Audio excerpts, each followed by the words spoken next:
తల్లి యొక్క బాధ్యత గురించి చెప్పుకున్నాం కదా.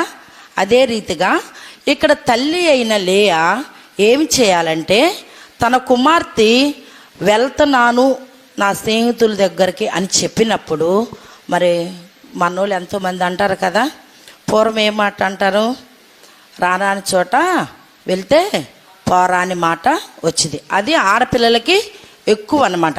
అయితే చూసిన దాని వద్ద కల్లా మన కళ్ళు వెళ్ళకూడదు. అయితే అదే రీతిగా ఈ దీన ఏం చేసిందంటే, తల్లికి చెప్పినప్పుడు తల్లి, అమ్మా నువ్వు ఆడపిల్లవు కదా, ఎల్లబాకు, ఎటుపోతే ఏం జరిగిద్దో అపాయం ఆడపిల్లకి పొంచి ఉంటుంది, ఎల్లబాకు అని చెప్పలేదు. చెప్పకుండా కుమార్తె వెళ్తాననగానే తల్లి ఏమాత్రం కూడా మాట్లాడకుండా మౌనంగా ఉన్నది. మరి అలాగే ఆ లేఖనంలోనూ 25వ వచనం చదవండి. 3వ దినమున వారు బాధపడుచున్నగా యాకోబు కుమారులు ఇద్దరు అనగా, చదవమ్మా.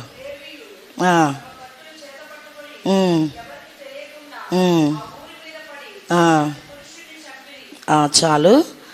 ఇక్కడ దీన వెళ్ళలేని చోటకి వెళ్ళటం వల్ల ఆ ఊరిలో ఉన్న ఒక పురుషుడు ఆడవాళ్ళ మీదకి అపాయం ఎప్పుడు పొంచి ఉంటుంది కదా.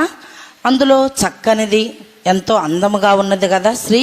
మరి ఒంటరిగా వెళ్ళినప్పుడు ఆ స్త్రీని చూసి ఆమె మీదకి ఆయన కన్ను పడిందంట. పడి ఏం చేశాడు, ఆమెను పట్టుకొని ఆమెతో పాపము చేసి ఉన్నాడు.